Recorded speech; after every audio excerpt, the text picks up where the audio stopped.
think this is the ghoul.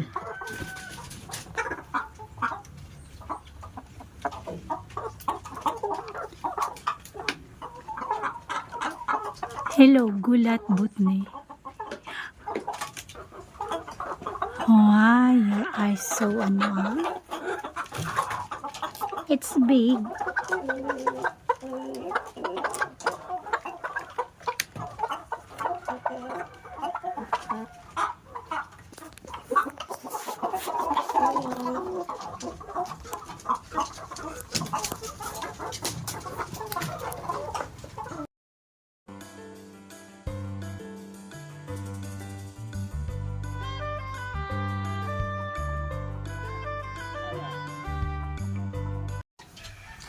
What is up mga kamanok? This is Pong once again of Butnes Bugana Farm.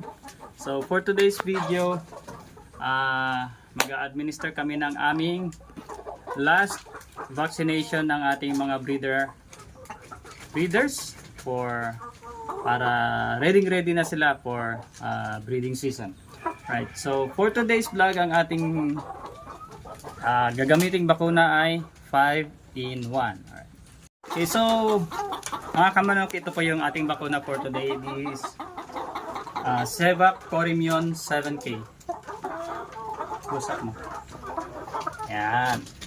So ito po ay 5-in-1. Meron itong Salmonella, Coryza, Newcastle disease, infectious bronchitis, and early drop syndrome or egg drop syndrome. Alright, so ready natin to. Once again, gagamit tayo ng ating automatic syringe.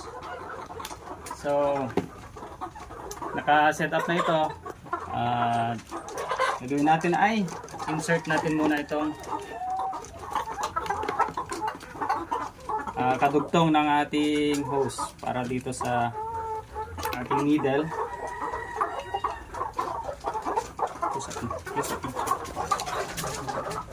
So yan yung other end ng hose. Okay. So yan na siya. Make sure na tight. Okay na po ito. Ayan. Yung kasunod kadugtong niya ay nasa other end ng ating syringe. Then yung ating bakuna, yung ating hose, pinakapin niya, yung needle. Sasalpak naman natin ngayon dito sa ating bakuna. Yan. Okay. Right. Now, ready po natin ito. Slowly, we will pump up the vaccine into the syringe.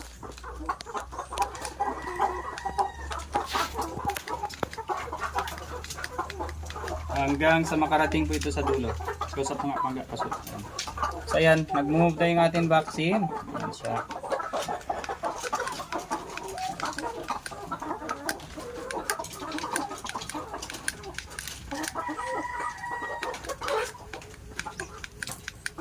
Medyo sticky ito na klase ng vaccine. This is killed vaccine.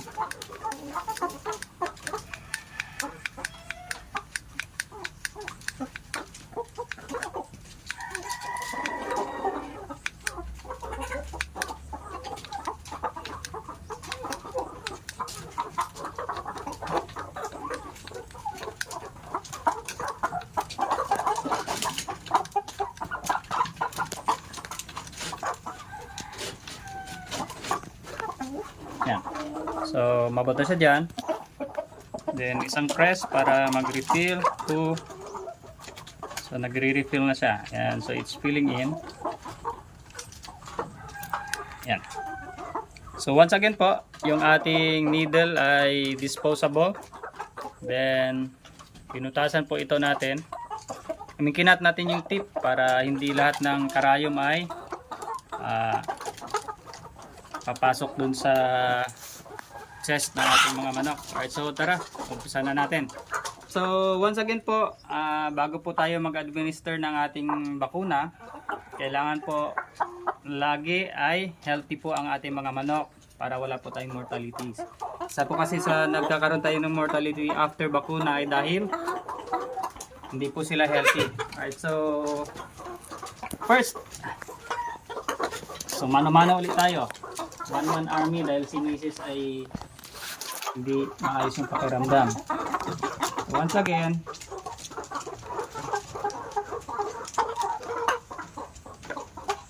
yan.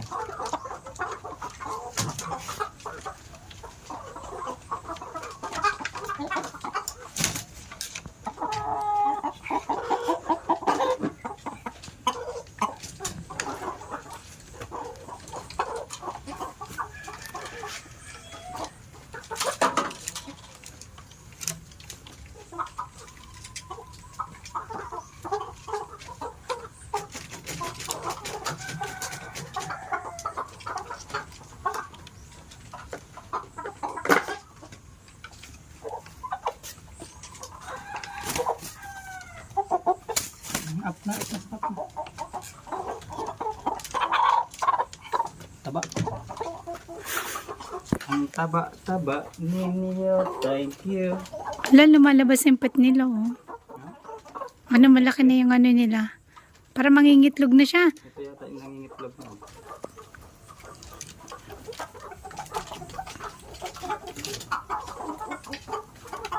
Lambe. Taglit lang.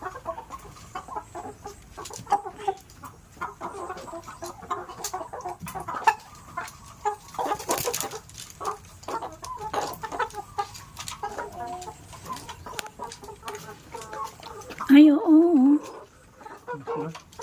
Laki ng ano ng pet nila. Pet ba yun, oh? Open mo.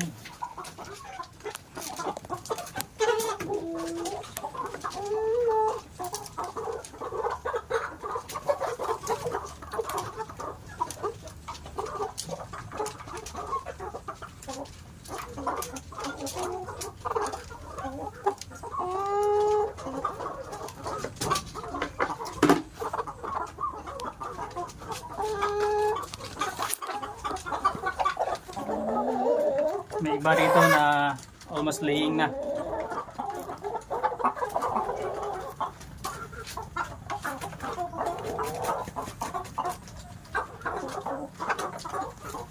So they are 16 weeks old.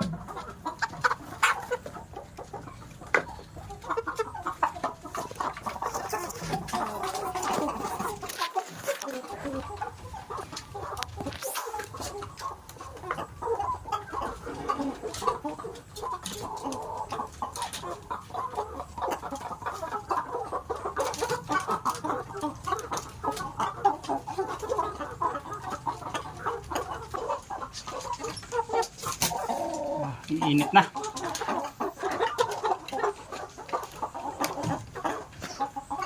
Diyan lang kayo, Butne.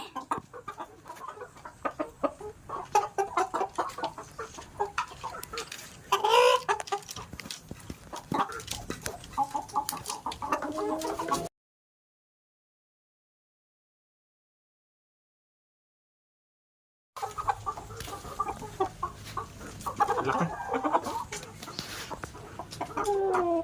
Si Dagol ba yan? Yata.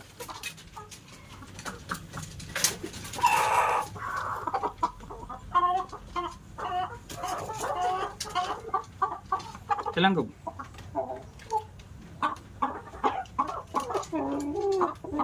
Ilang.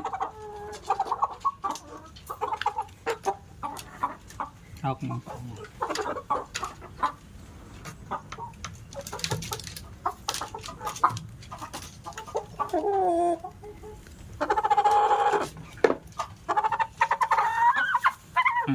Okay.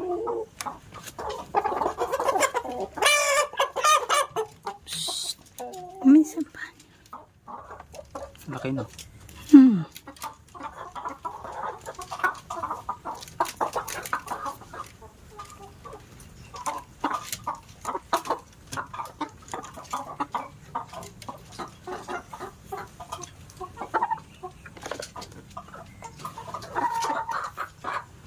Sobrang laki mo na kasi. Ganyan mo lang, hawak mo lang ganyan.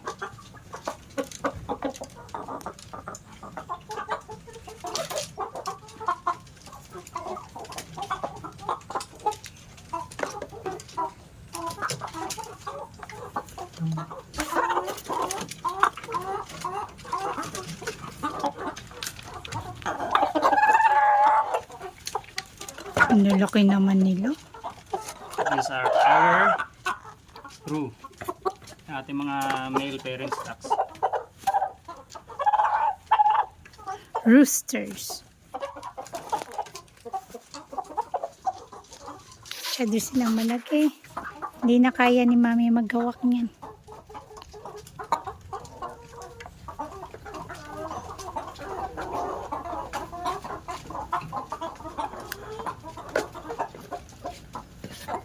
Yan na.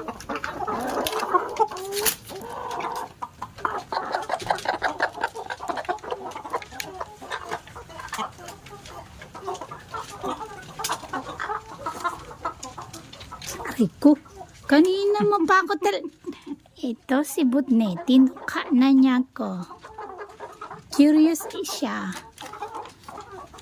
Angry bird din. Angry bird.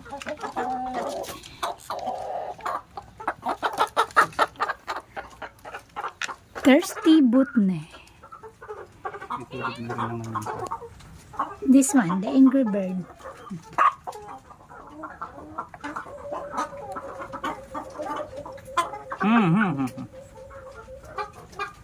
Pagdasan to.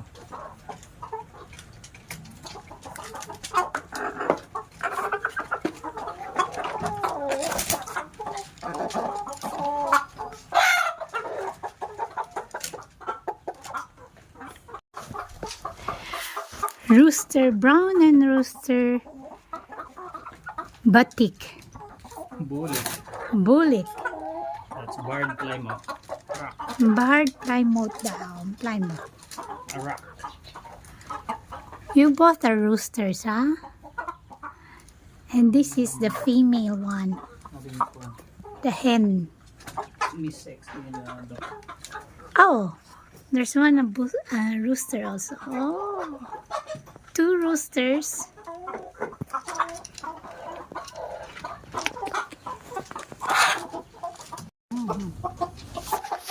I think this is the gull.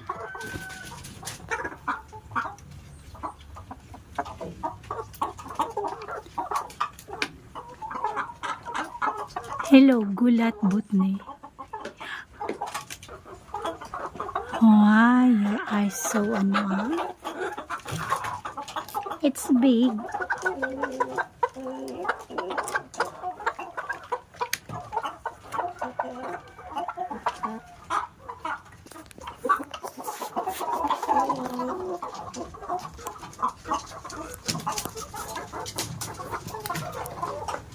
Ang pawis namin is match.